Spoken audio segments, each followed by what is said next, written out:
Ninakushukuru Yehova asubuhi ya leo.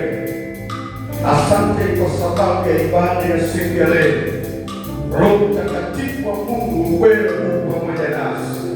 Yehova, ninaomba unitumie mimi chombo kwa utukufu wa jina lako. Sema na watu wako, zungumza nao Bwana, uwatendee kwa utukufu wa jina lako, na ni katika jina la Yesu Kristo ninaomba na kuamini. Piga makofi unapopata nafasi.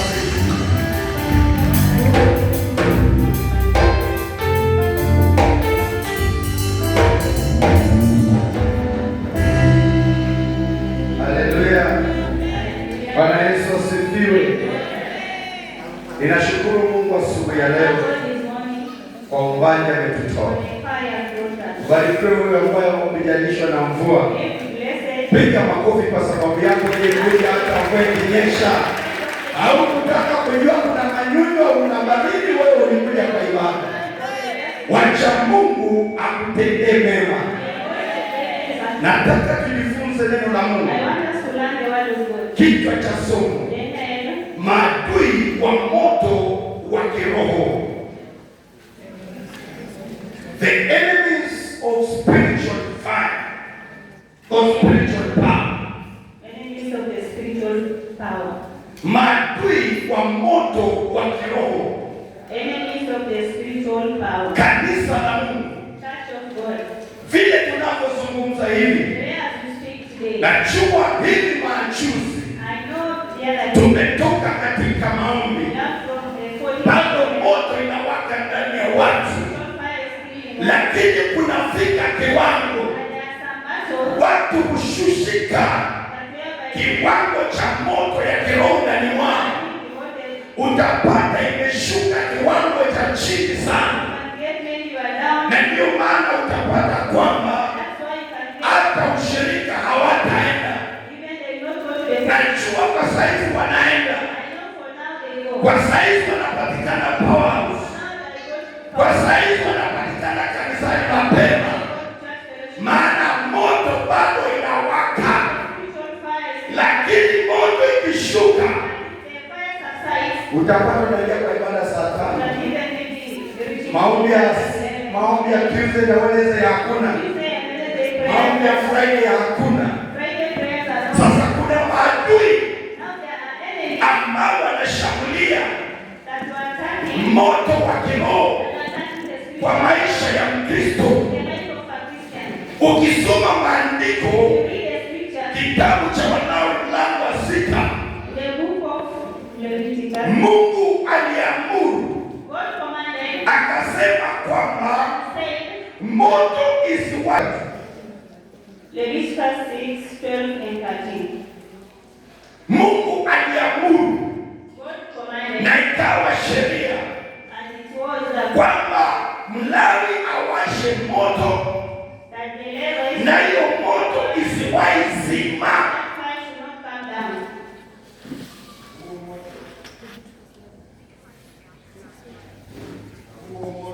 Asema selebe.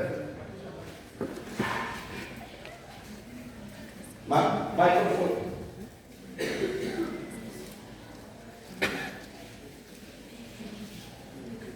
Haleluya. Bwana Yesu asifiwe. Amen. Aya soma. Walawi mlango wa 6. Anza mstari wa 11 hadi 13. From 11 to 13 it says, then he shall take off his garments, put on other garments, and carry the ashes outside the camp to clean place. And the fire on the altar shall be kept burning on it. It shall not be put out. And the priest shall burn wood on it every morning, and lay the burnt offering in order on it. And he shall burn on it the fat of the peace offering. A fire shall always be burning on the altar. It shall never go out. Kisha atayavua mavazi yake na kuvaa mavazi mengine. Kisha atachukua yale majivu kwenda nayo nje ya marago hata mahali safi. Na huo moto ulio madhabahuni atautunza uwake daima juu yake, usizimike. Naye kuhani atateketeza kuni katika moto huo kila siku asubuhi, naye ataipanga sadaka ya kuteketezwa juu yake, naye atayateketeza mafuta ya sadaka za amani juu yake. Bwana Yesu asifiwe. Eti Mungu anatoa amri moto uwashwe na kuhani ambaye ni mwanawe, na hiyo moto isiwahi zima. Kila asubuhi kuhani aende na kuni, aendelee kuwasha moto. Sikia kanisa la Mungu, mpango wa Mungu kwa maisha la kanisa ni kwamba moto usiwahi zima. Moto ulipowasha, ulipookoka, haipaswi kuzima. Hiyo moto inapasa iwake zaidi na zaidi, na ndio maana maandiko inasema Mungu huinua watu viwango na viwango. Halo, Bwana Yesu asifiwe. Kanisa ambalo halina moto, hilo kanisa lina sifa ya kuwa hai, lakini limekufa kiroho. Maandiko inasema kitabu cha Ufunuo Yohana 3 mstari wa kwanza na wa pili, nadhani eti una sifa ya kuwa hai, lakini kiroho wewe umekufa. Mtu ambaye amekufa kiroho, ina maana kwamba moto imezima. Halo, kanisa la Mungu, mpango wa Mungu maishani mwako ni kwamba moto usizime. Hiyo moto izidi kuwaka kila siku na iendelee kuwaka kwa viwango vya juu. Hiyo ndio makusudi ya Mungu. Lakini kanisa la leo anawaka moto mwezi huu, mwezi ujao, mwisho. Moto wa kiroho ni uwepo wa Mungu. Ukisoma historia ya Musa, aliona moto kichaka kinawaka. Ukisoma historia ya Elia aliomba Mungu ashushe moto. Kanisa la Mungu, moto imezima. Adui wa kwanza, dhambi ya siri. Adui wa kwanza ni dhambi ya siri. Kwa lugha nyepesi, dhambi iliyofichwa.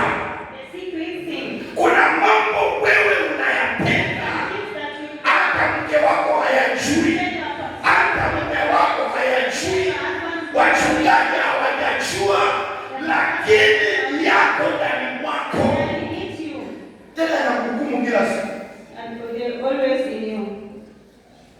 Halo, nikisema dhambi ya siri, hata tabia yako. Kuna tabia ambayo inaendelea kwa maisha yako, inaendelea kuzima moto ndani wako pole pole. Wapendwa, moto wa Mungu haizidi ghafla. Moto wa Mungu inazima pole pole. Ndio maana utapata mtu ni masherati, amebackslide, lakini bado anahubiri Injili. Kwa wakati bado anaomba, mapepo yanaenda, lakini baada ya muda anabaki mkele. Uchunge sana kanisa la Bwana. Shetani anatumia hiyo njia. Kuna tabia kwa maisha yako umetumia Israeli. Mpaka imekuwa kama kawaida, kama ndugu yako, kama dada yako, mpaka unajua Mungu anajua. Shetani anakumaliza pole pole. Hata kama utafunga, unafunga, moto unaenda. Halo, chunguza moyo wako. Tabia gani? Kuna mambo ambayo yanahusika na kuhukumu kwa moyo, lakini hujayawacha. Hiyo ndio dhambi ya siri. Ni wewe peke yako unajua. Ndani ya moyo wako unahukumika. Ni mambo unayafanya na wewe ndani unahukumika, lakini hauko tayari kuacha. Moto haitakaa ndani mwako. Moto ya kiroho itazima. the fire will go out. Halo. Hello. Mpango wa Mungu ni kwamba ukishapata moto, God's plan is hiyo moto iendelee kuwaka ikikuwa. that fire should continue lighting. Unanielewa vizuri? Do you understand me well? Ninakupa msingi. I'm just giving you. Nimekupa mfano. Dhambi, kitu cha kwanza ni adui wa kwanza ni dhambi ya siri. The secret sin. Wapenda dhambi ya siri Mention the secret. itakuangamiza wewe na walio karibu na wewe. And those ones around you. Kuna mtu kwa Biblia Yoshua 7 anaitwa Akani. Ukisoma Yoshua chapter 7, If you read Joshua chapter, anaitwa Akani. Akani aliiba vitu vilivyotakaswa vya madhabahu. Akaiba kwa peke yake. Akaficha kana akaweka kwa nyumba yake. Mungu anaona. Joshua hakuona. Waisraeli hawakuona. Lakini Mungu aliona. Na kwa sababu Akani aliiba, Mungu aliwacha Israeli wakateseka, maadui wakawashinda, mpaka Yoshua akaenda kwa madhabahu akalia mbele za Mungu, akaambia Mungu, unatuacha. Mungu alimwambia Yoshua, amka, kuna watu wameiba vitu vya madhabahu. Halo. Sikia kanisa la Mungu. Israeli nzima iliteseka kwa sababu ya dhambi ya nani? Ya Akani. Mungu aliwawacha kwa sababu ya dhambi ya Akani. Akani alifanya siri. Hakufahamu kuna Mungu mbinguni anaona. Mpendwa, sikia. Adui wa kwanza ambaye anaangamiza kanisa mpaka moto ya kiroho imekwisha ni dhambi ya sirini.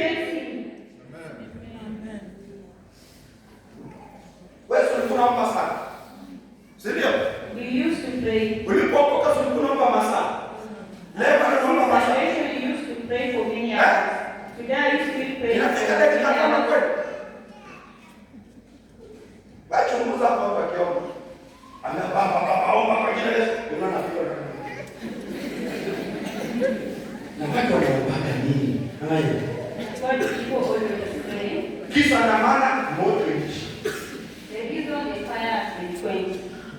Dhambi ya siri. Haleluya. Haleluya. Kuna mambo shetani anatumia kuzima moto ndani mwako pole pole. Hautajua bado hujafahamu. Mengine yako kwa simu. Ndio maana umeweka pattern. That's why you put a Umeweka pattern kama rei ya Mchina. Leo ukishafungua kifungo na kupanguza na kitambaa. Yaani mtu asipate kutumia pattern gani? Wewe sikia mambo yameficha kwa siri na kumaliza kiroho. Hizo picha, hizo video zinakumaliza kiroho. Na shetani anatumia kukumaliza.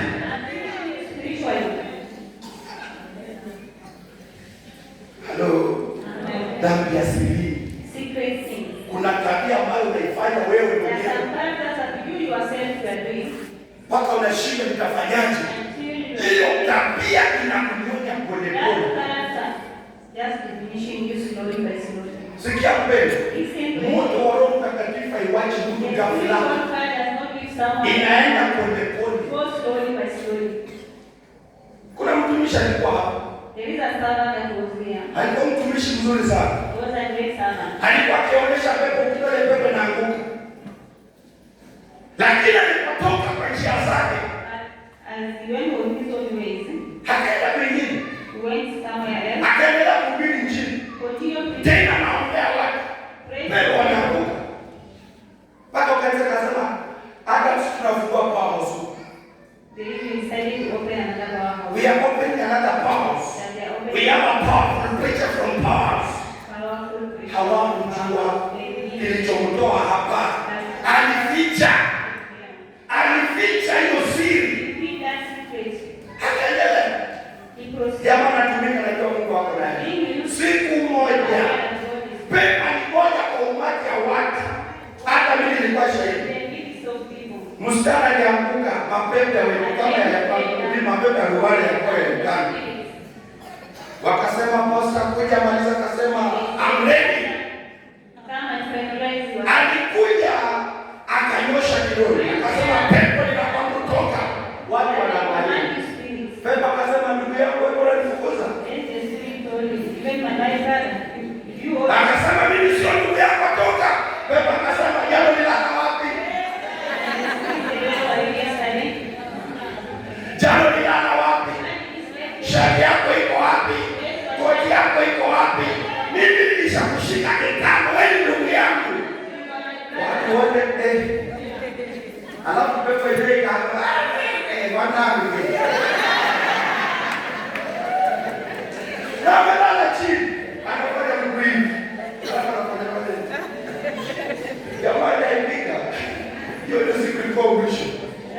Hiyo ndio siku alijua Mungu alimwacha kwa sababu ya dhambi ya siri. Najua wewe unakuuliza. Kwa sababu mimi nakuuliza usiniambie, ambia Mungu leo. Ukitaka hiyo moto izidi kuwaka. Mungu atakuwa na moto isaisima. Iwake throughout. Hata wewe iwake throughout. Kwenye moto inawaka throughout wanaka shida. Hata ukiwa saa 7 ya usiku. Mtoto wangu wako hali mahututi hapa.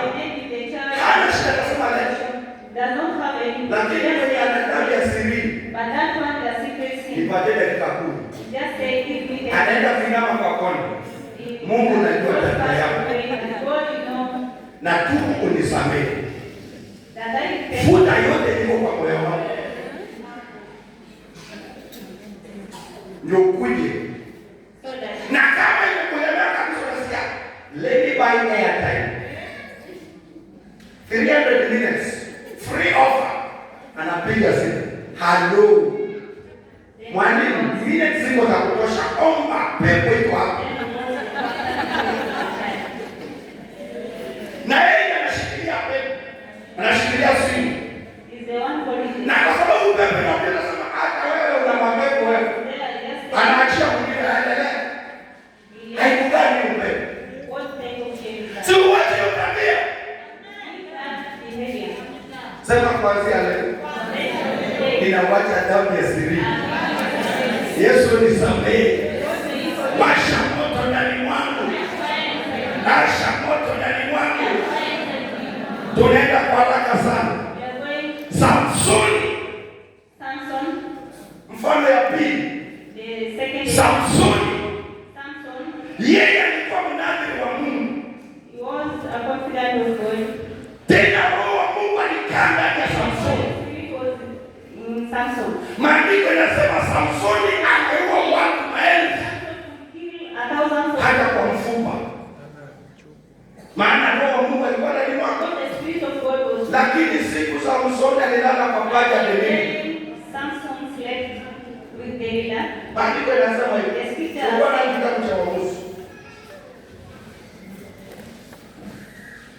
Waamuzi 6.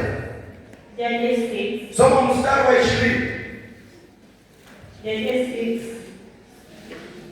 6:20. Waamuzi 6 mstari wa 20.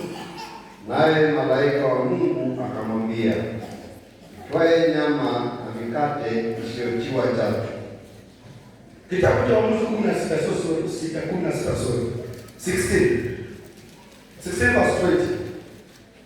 Judges 16 verses 20.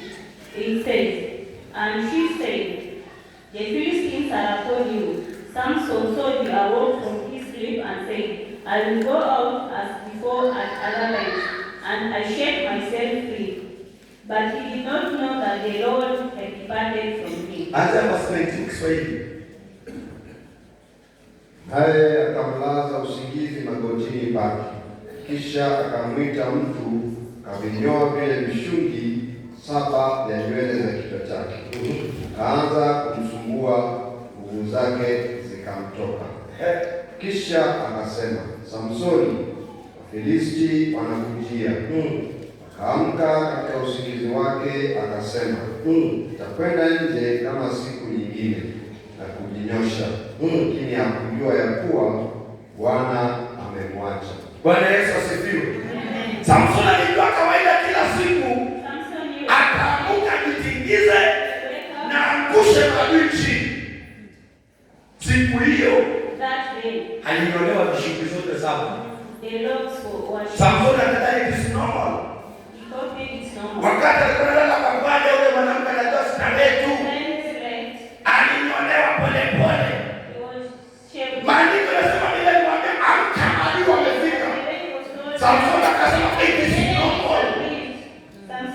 Akaamka kujitingiza.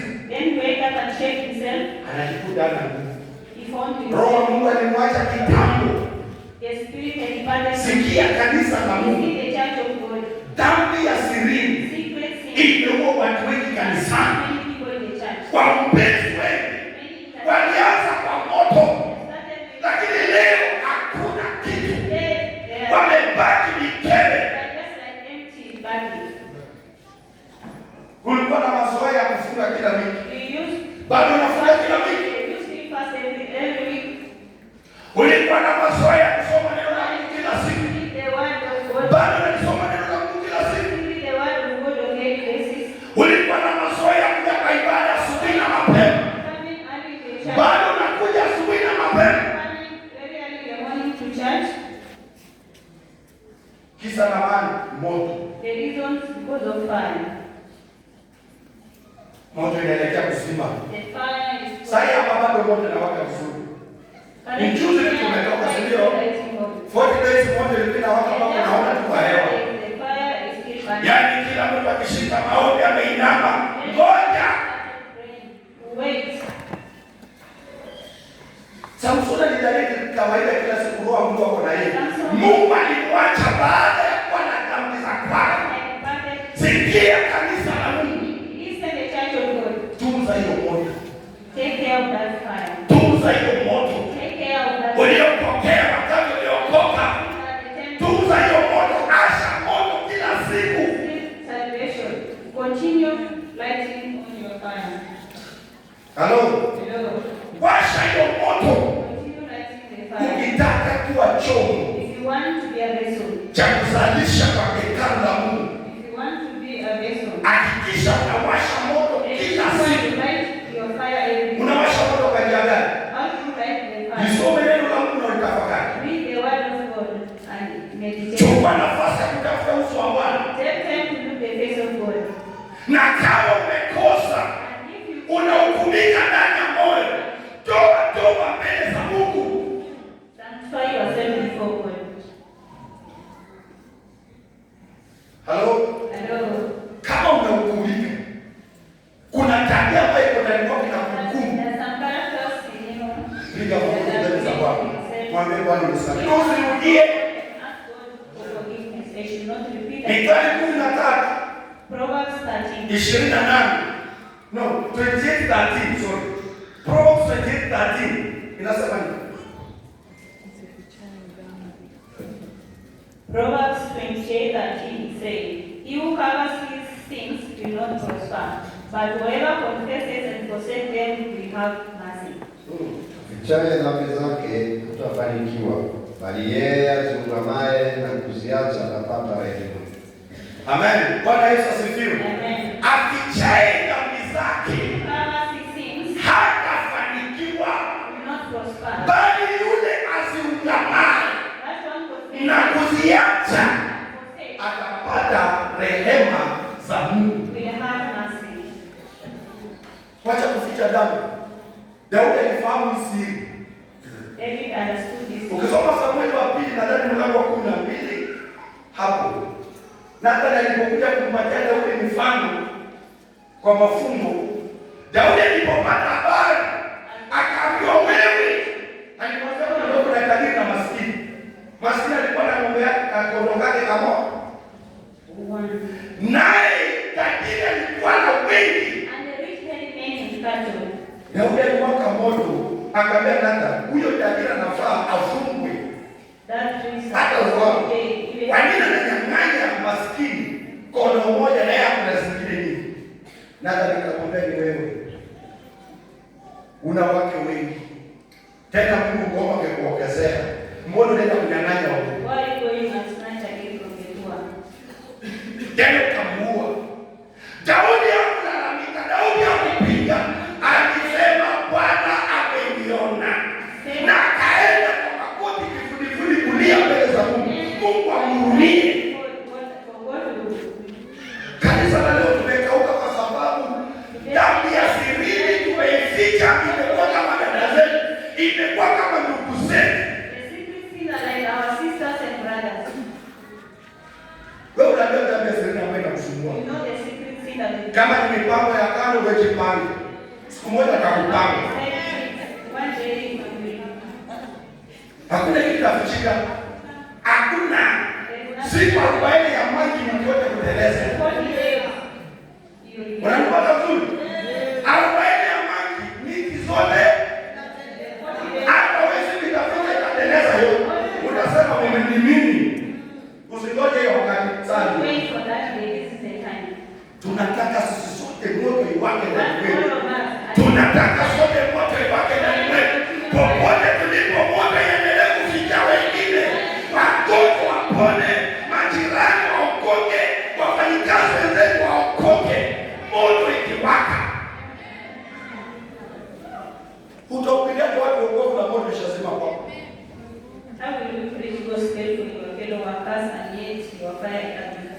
Hello.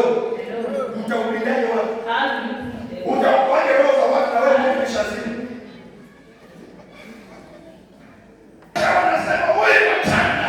Huyu ni mchawi mkubwa. Hiyo ndio moto. Na mbona hao wanakaa karibu na wewe? Kuna mmoja tulikutana na Sumini. Hata ni dada wa bila bora. Akarudia kwa boma yake. Hakutaka kukutana kwa njia. Lakini amngoja. Siku tutakutana na kuleta mmoja. Shika mkono ndio hapo chini. Haleluya. Moto lazima iwake. God has given us a new way. Daudi alikosa. Alikuwa na damu ya siri. Aliotea mke wa Uria kufa na kupona. Kwa siri akapanga mpaka huyu mwanaume uwawe. Hakuna mtu alijua mawazo ya roho ya mfalme, lakini Mungu alijua. Akapanga. Akalala na mke wa Uria. Akampa mimba. Akamwambia ikajulikana. Akaitisha mtu kutoka kwa jeshi la kambi ya mapigano ya Israeli. Aje kale na mke wake. Huyo mtu naye akasema siwezi ingia kwa nyumba yangu na jeshi la Mungu liko vitani. Alilala kwa malango. Daudi akasema, umeepuka hii, akapanga hivi. Akasema mweke huyu mtu front squad. Kwa majeshi kwa mbele vita. Walimuua. Lakini Mungu alijua. Chenye unafanya kwa siri. Mungu anajua. Mungu anajua. Hata kama ukapa unaenda kwa mganga, Mungu anajua. Iko siku mingi zitatoka.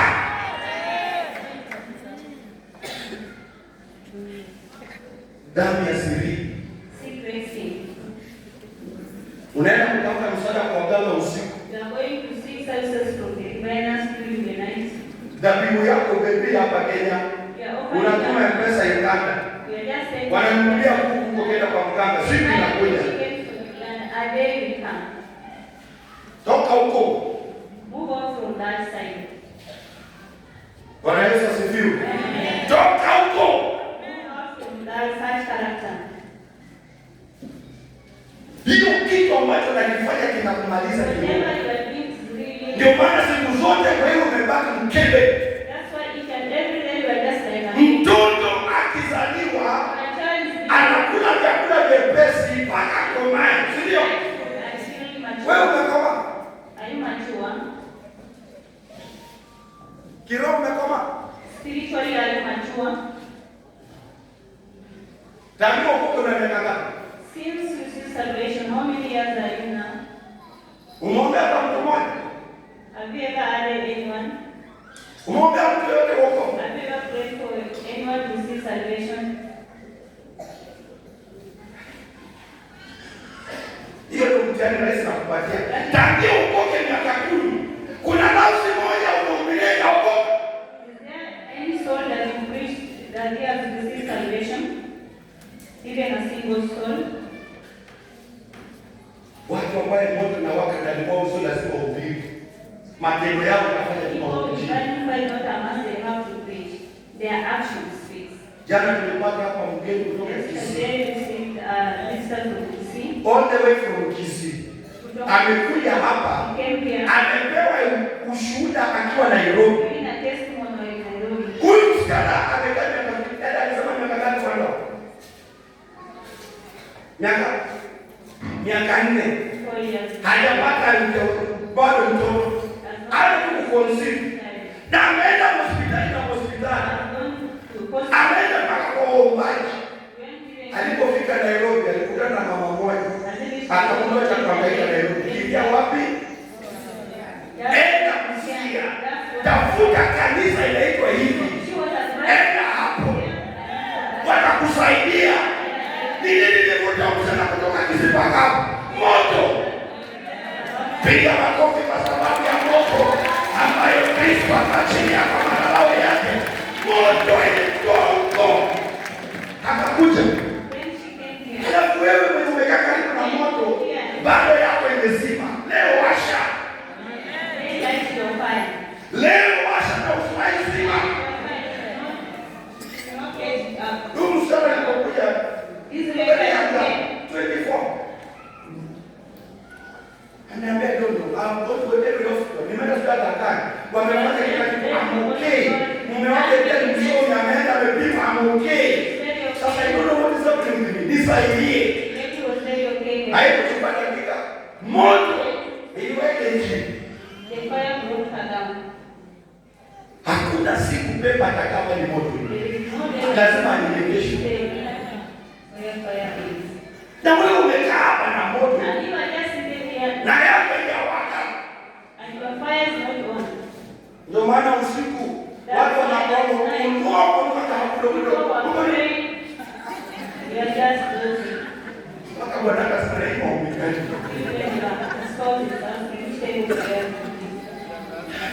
Kuna hiyo mbele. Nani? Na wewe umeokoka kwa nyumba. Wanako kama kuja mlevi, lakini asiingia angalia muokoka na asiingia. Wewe ndio unaomba usaidie ulimwengu. Yeye anakuamsha kwa kiti mama, hamka leo nani? Mlevi. Muombezi.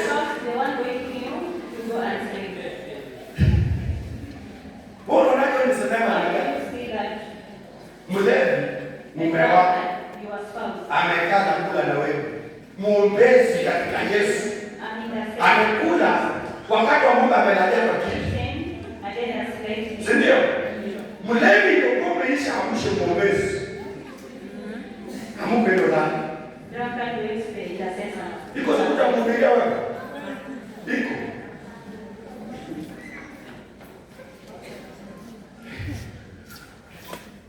Bwana Yesu asifiwe.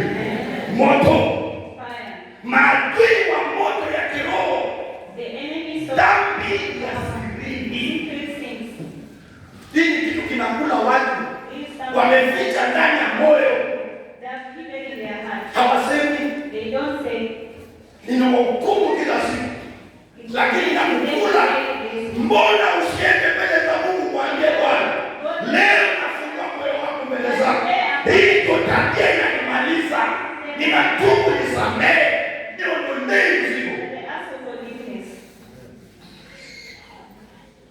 Sio lazima waambie mtu. Dhambi ya siri. Twende namba 2. Unaweza kuenda. Mwite mtumishi wa Mungu. Hiyo dhambi inamaliza kwa njia gani? Namba 1. Dhambi huondoa uwepo wa Mungu. Hiyo dhambi ya siri inaondoa uwepo wa Mungu kwa maisha yako. Na kwa sababu uwepo wa Mungu umetoka, hauna aibu. Tena uogope chenye unafanya. You are not even ashamed of whatever you are doing. Isaiah 59 verse 1 to 2. Utasoma kwa wakati wako. Number 2. Dhambi huwa dhamira polepole. Dhambi ya siri inaua dhamira polepole. The sin springs your words slowly. Timotheo wa kwanza 4:2. Utasoma kwa wakati wako.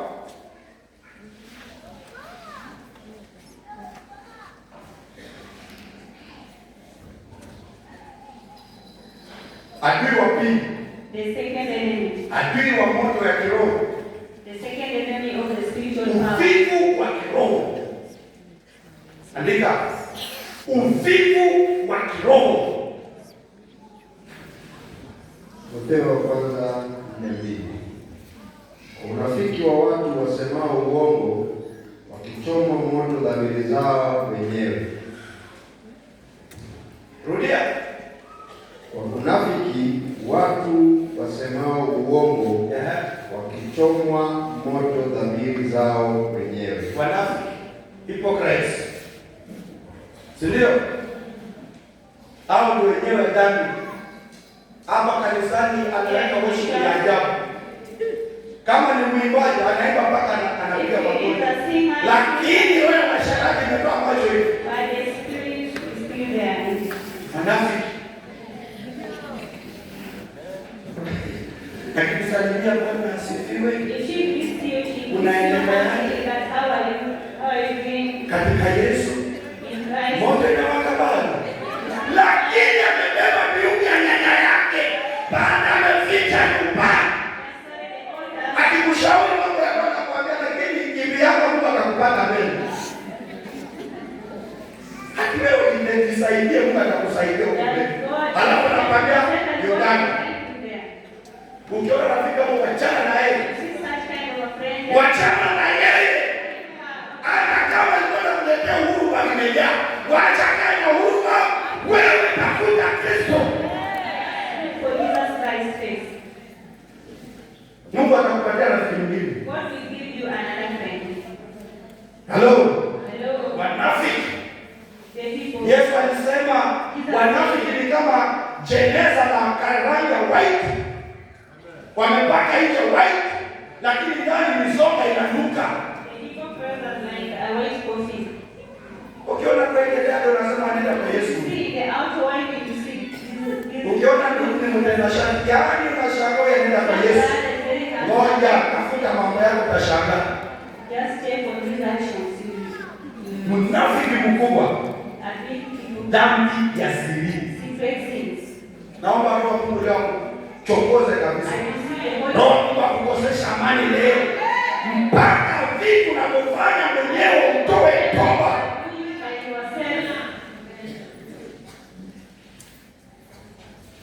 Adui wa pili.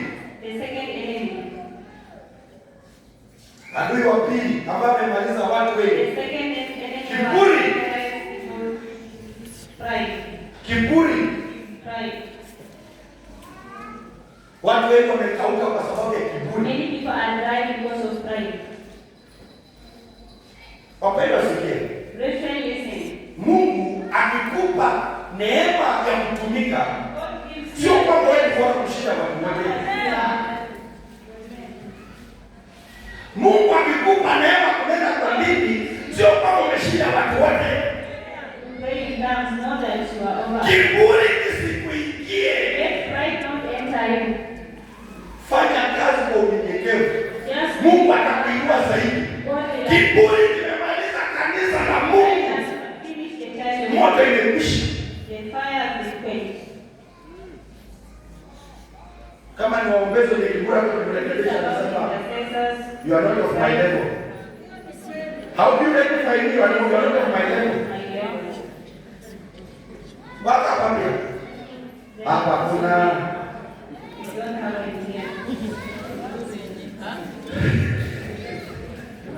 Bwana Yesu asifiwe. Mwombezi. Yaani atakirekebishwa makosa yake. Na ule mtoto ule mwenye mgeni juzi anasema how give you the doesn't to correct me. You're not of my level. You're still a kid. Watu wenye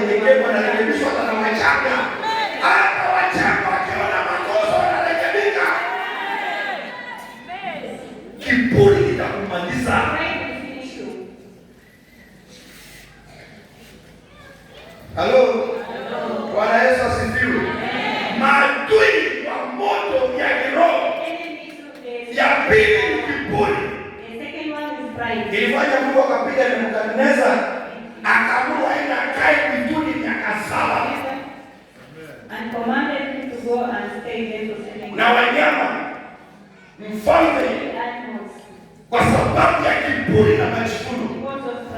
Mungu hapendi watu wenye kiburi. Mungu anatumia watu wanyenyekevu.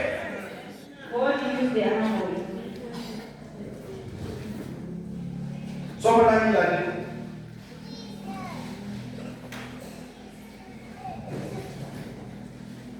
Kuna mtu anaitwa Uzia. There is someone by the name of Uzia. Hebu soma kitabu cha Danieli 4, tusome na mkataba.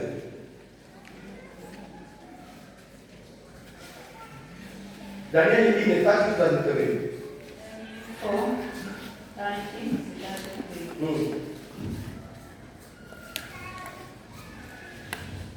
Danieli 4 mstari wa 30. Mfalme akanena akasema, mji huu sio Babeli mkubwa nilioujenga mimi, uwe kao langu la kifalme kwa uwezo wa nguvu zangu, ili uwe utukufu wa enzi yangu. Hata neno hili lilipokuwa katika kinywa cha mfalme, sauti ilikuja kutoka mbinguni ikisema, Ee mfalme Nebukadreza, maneno haya unaambia wewe, ufalme huu umeondoka kwako, nawe utafukuzwa mbali na wanadamu. Makao yako yatakuwa pamoja na wanyama wa kondeni, utalisha majani kama ng'ombe, na nyakati 7 zitapita juu yako, hata utakapojua ya kuwa aliye juu ndiye anayemiliki katika ufalme wa wanadamu, naye humpa amtakaye awaye yote. Bwana Yesu asifiwe. Nebukadneza alipoteza. Mungu aliamuru Nebukadneza akaende mwituni, akae miaka 7 kama mnyama. Kisa na maana kiburi. Hayo ndio maliza watu wengi kanisa.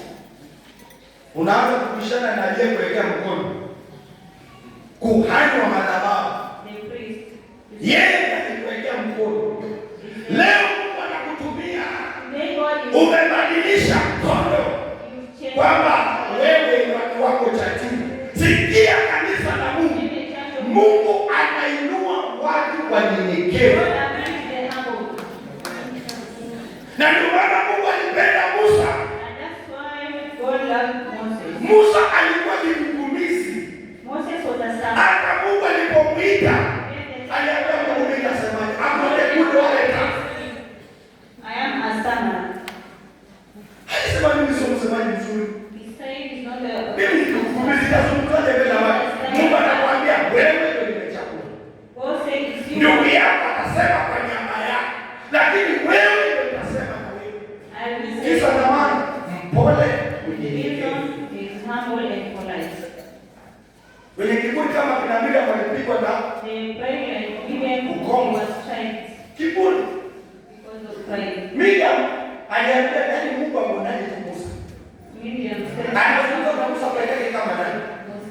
Huyu mtu anawapaka wanaume kutoka mataifa mengine. Yaani Miriam aliona ndugu yake afai. Mungu alimpiga na ukoma kwa sababu ya kiburi. Sikia kanisa la Mungu. Mungu akinuliwa hapa ubewe, usiongee. Acha kwenda kula mkutano hapa hivi. Kwa nini wako niona? Tuambie Mungu aone.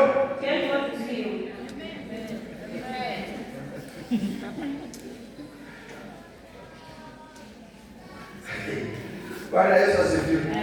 Kuna mwingine nilipaka na watu which criteria did they use?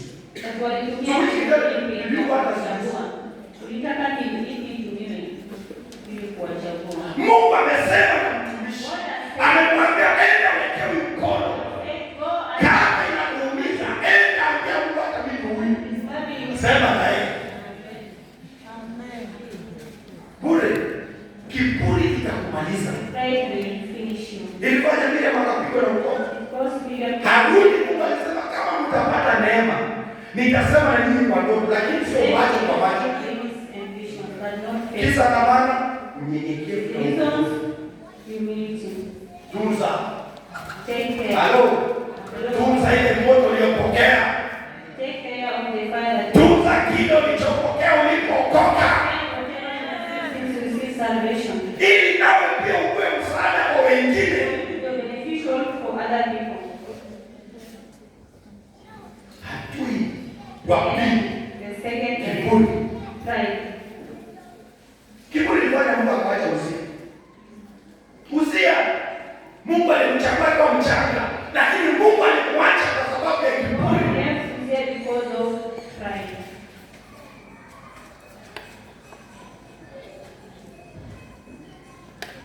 Hebu nisomee andiko hili. Second Chronicles 26:16.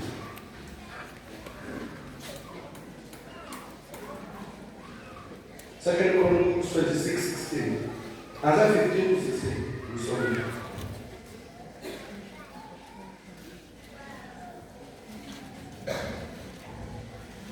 Mambo ya Nyakati ya Pili 26:15. Akafanya katika Yerusalemu mitambo ya vita iliyobuniwa na watu wa stadi, iwekwe juu ya minara na juu ya mruji, ili kutupa mishale na mawe makubwa. Jina lake likaenea mbali sana, kwa kuwa alisaidiwa mno ajabu, hata akapata nguvu. Lakini alipokuwa na nguvu, moyo wake ulitukuka, hata akafanya maovu, akamwasi Bwana Mungu wake, kwani aliingia hekaluni mwa Bwana ili afukize uvumba juu ya madhabahu ya kufukizia. Bwana Yesu asifiwe. Amen. Bwana Yesu asifiwe. Amen. Eti Uzia Mungu alimpatia watu stadi waliomsaidia kutupa mawe, silaha kwa maadui, Throw stones. na wakashinda. And they defeated. Sifa za Uzia zilienda mbali. The praises of Uzia. Uzia akajitukuka. Alisema Biblia inasema nini? Alijitukuza, sivyo? Kwamba ni kwa uwezo na ni kwa uwezo na nguvu zake. Because of the mighty of God. Sikia kanisa la Mungu. Listen the church of God. Mungu maana amekufikisha. Whatever Usijilelee utukufu. Narudia. Mungu aliyekuokota. Mtumishi wa Mungu amesema walikuwa wanalala kwa gunia, si ndio? Amesema wale wanalala kwa gunia. Hapana. Sikia mpendwa, utukufu mrudishie nani? Sio kwa uwezo wako, sio kwa akili zako, na sio kwa sababu ya elimu yako ndio ukafika mahali ulipo. Ni kwa sababu ya upendeleo wa Mungu. Usialisahau. Akasema ni kwa nguvu zake, akasema ni kwa uwezo wake, akajibebea utukufu. Kanisa la Mungu, kiburi ni kibaya. Maandiko yanasema katika kitabu cha Kutoka, is it Numbers? Hesabu, is it Numbers? Inasema wakati Mungu atakapokuongezea atakuongezea mifugo na Mungu akusaidie kujenge nyumba nzuri, na bariki mazao shambani, abariki mifugo yako. Usiseme ni kwa sababu ya nguvu zako. Hiyo ni maandiko gani? Deuteronomy 8. Deuteronomy 8. 8. Verse 10. 8 verse 11. Ama verse 12. Kiburi. Kiburi inafanya watu wamepoteza. Nani amepata? Kumbukumbu la Torati 8 mstari wa 11. Jihadhari usije ukamsahau Bwana Mungu wako kwa kutozishika amri zake na hukumu zake na sheria zake zinazokuamuru leo. Angalia utakapokuwa umekula na kushiba na kujenga nyumba nzuri na kukaa ndani yake, na makundi yako ya ng'ombe na kondoo yatakapoongezeka, na fedha yako na dhahabu yako itakapoongezeka, na kila kitu ulicho nacho kitakapoongezeka, basi hapo moyo wako ukamsahau Bwana Mungu wako aliyekutoa katika nchi ya Misri, katika nyumba ya utumwa. Amen. Bwana Yesu asifiwe. Wakati Mungu atakubariki pande zote, moyo wako usiinuke ukasahau mahali Mungu alikutoa kwa nyumba ya utumwa.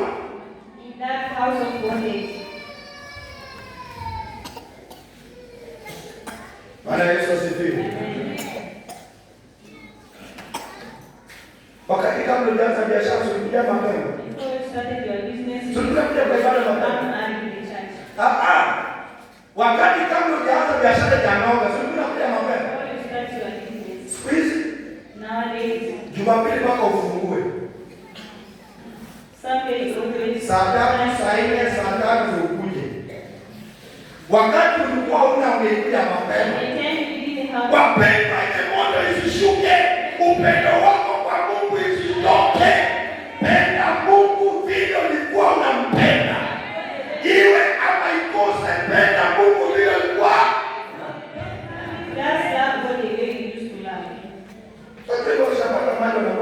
Many people once they came rich, they are dry. My fellow colleague one day came here and said, Paul, is that the kind of work you're doing in that church? You sweat, unachafuka bwana. Can you behave like a graduate? Kabla wakati.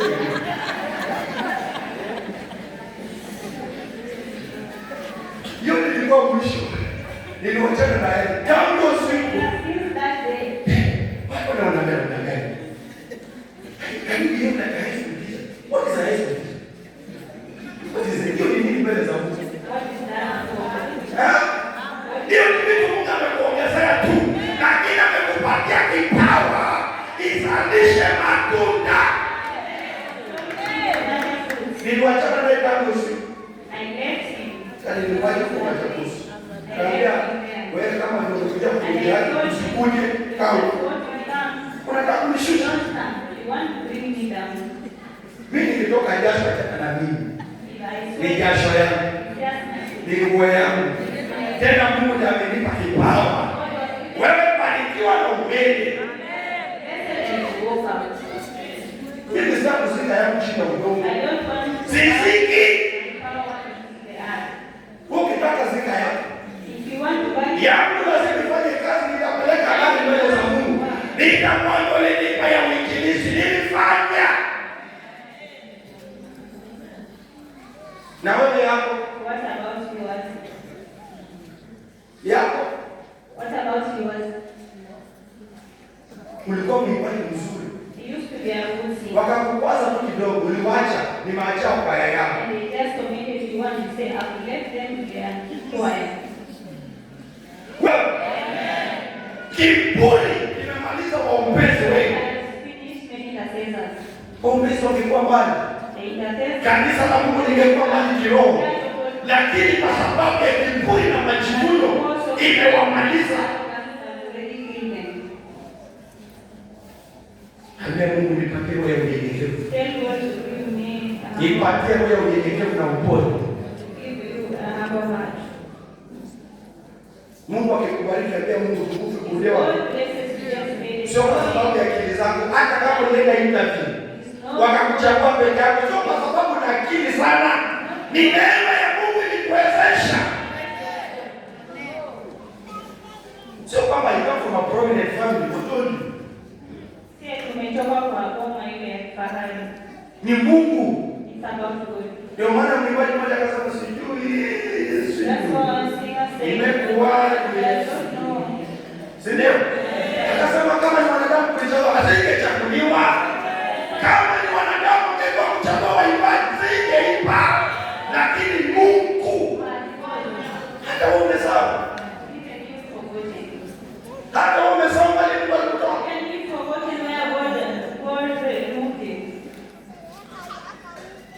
Ambia Mungu nipe moyo unyenyekevu na upole.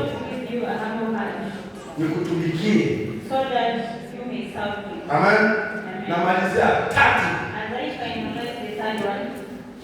Adui wa tatu. Kupenda ulimwengu.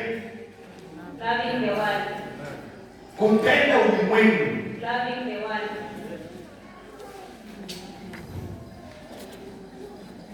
Ulimwengu umepunguza upendo wa watu kwa Mungu. Ulimwengu imepunguza upendo ya watu kanisani kwa Mungu. Saa hii watu waseme kuna mpira ya Arsenal na Manchester City. Haki ya Mungu, haki ya Mungu. Utashangaa. What you are very late. We want to go for Arsenal, Liverpool, Arsenal, Manchester. Yani, wasema tukisafana mchana, ibada hapa, kuna watu watakosa. Upendo umetoka kwa Mungu, wamependa dunia. Baba, nadanganya. Nadanganya na wewe. Hiyo ni ukweli kabisa. Ukiambia watu kuelekesha. Ijumaa tukiwa na kuelekesha watu wengi watakwenda bao. Mathematics. Because give excuses that I am chronic pneumonia. Sio? Ngoja mbele iwe saa 6 usiku. Inyeshe wako kwa mkoa naye. On about 20 they don't go there, they just go to whether it rains or not. Wapendwa, Paulo akaambia kanisa la Wakorintho, ili kujute ni halali kwako, lakini vingine havitakufaidi. Mpira sio na Manchester itakusaidia kidogo.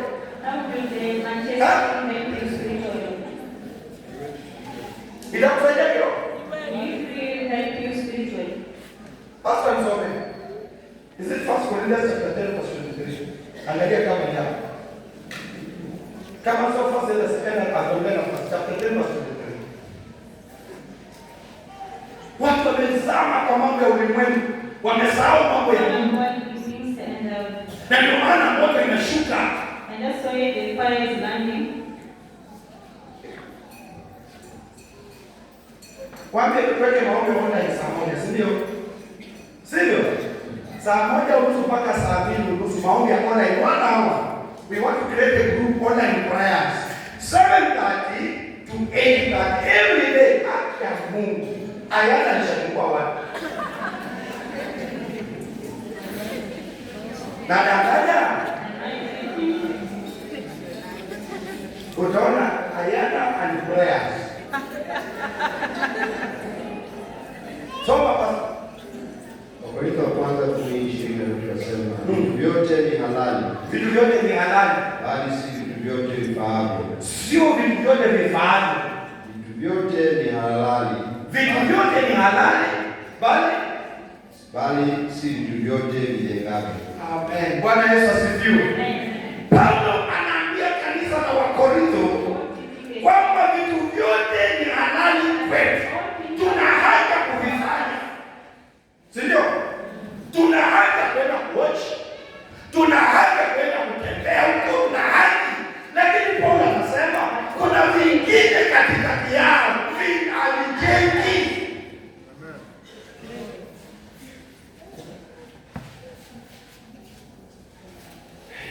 You're not a footballer. Si ndio? Mtu ni mzee, is not a footballer by that time. Someone old, not even a footballer. Lakini hata kusema mia But even if you kutoa kwa inaitwaje mahali kwa kuona mpira know him kwa hall atatoa, play in that hall, si ndio? we play. Lakini mwambie tuchane ya makanga hapa mia. But maybe 10 at least we contribute maybe for a table expenses.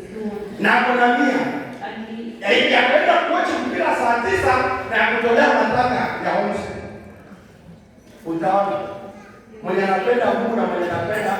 you see that person who loves God and the one who loves Zikia kanisa la Mungu ibaki ndani ya mawazo yako. Vitu vyote kwa dunia ni halali. We have the right. the word are lawful. But I don't know that they don't influence our growth in the spirit. Haitujengi kiroho. Sasa wewe jichunguze.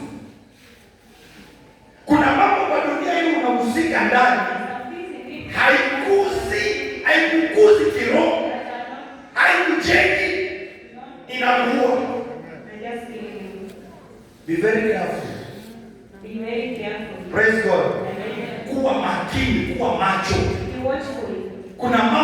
kwa dunia ni ya kawaida, lakini haikujengi kiroho, inakubomoa kiroho.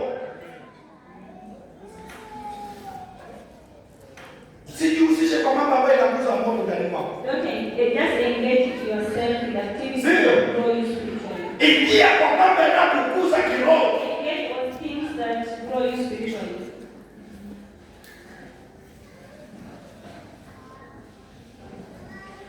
Soma ile andiko. Yohana wa kwanza. Mlango wa pili mstari wa 14 na 15. First John chapter 2 verse 14 15. Waraka wa kwanza mlango wa pili 14. Mwaandikia ninyi akina baba kwa sababu mmejua yeye aliye tangu mwanzo. Mwaandikia ninyi vijana kwa sababu mna nguvu. Neno la Mungu linakaa ndani yenu.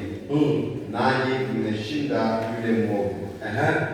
Msiipende dunia wala mambo yaliyoko katika dunia. Mtu akipenda dunia, kumpenda Baba hakumo ndani yake. Amen. Bwana Yesu asifiwe. Amen. Hiyo inahitaji tafsiri. Inahitaji tafsiri. Maandiko inasema usipende dunia. Do not love the world. Maana yule apendaye dunia, Don't love the world. kumpenda Mungu hakuko ndani yake. The love of God inside him is not there. Napenda Brethren, wakati wako wa freedom unafanya nini? during your free time, what do you always do? Na hiyo sijibu, wewe mwenyewe tafakari. Don't answer. Unaenda kwa chama ya Masengeni, si ndio? Mnaongelea mtu mwisho kidogo Speak ill of someone. unafaida unapata. You have any benefits? Wewe ukifanya mkutano na wengine mzungumze juu yako, ukitoka mwisho kuna kitu unapata. Ni nini nafanyika? Kiroho unakauka. Ni heri wakati wako free, tafuta Mungu omba. Na kama wewe omba, angalia Mungu, angalia kwa video za Mungu. Zikusaidie. Kama tafuta mtu kukiamba ya maandiko ya mahubiri soma. Always mimi naambia watu hata shule. Naambia colleagues, if I'm not here in school and it is during holidays, there are two places you get me. You either get me in house or you get me in church. Ukitafuta kwa siku ni kosa. Kuja power house ama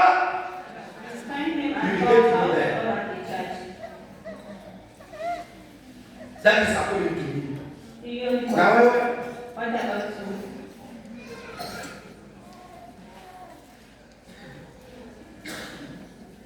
huko tu kwa chama ya udaku. Wakileta tu kesi watu nitambao wengine dada kosa. Kwa kesi za Liguru wewe huko. Yaani kesi imepamba kwa Liguru kwa ndio muombezo unapigia post au post kwa mshirika wako. Aibu gani unatokana jina la Kristo? Ni wewe ukilitukuza jina la Kristo katikati au mataifa, wajue kuna Mungu, lakini wewe ndio umechangia uharibifu. Na kwa sababu wanataka kuaibisha wanapigia kwa mwalimu Musa. Because of that shame, they even called to the concept teacher. Ukipenda dunia, If you love the world, kupenda Mungu, shida kupenda Mungu, then moto ndani mwako inakauka. the fire inside you becomes dry. Namaliza. As I went up, Ukisubiri mtumishi wa Mungu aje. every way the man is going to move forward. Bwana Yesu asifiwe. Praise God. Bwana Yesu asifiwe. Praise God. Weka hazina yako mbinguni. Put your treasures in heaven. Weka hazina yako Put mbinguni. your treasures in heaven. Simama kwa miguu yako. Be up on your legs. Simama kwa miguu yako. Be up on your legs. tunapomkaribisha mtumishi wa Mungu. We welcome the servant of God. Simama kwa Biblia tunapomkaribisha mtumishi wa Bwana.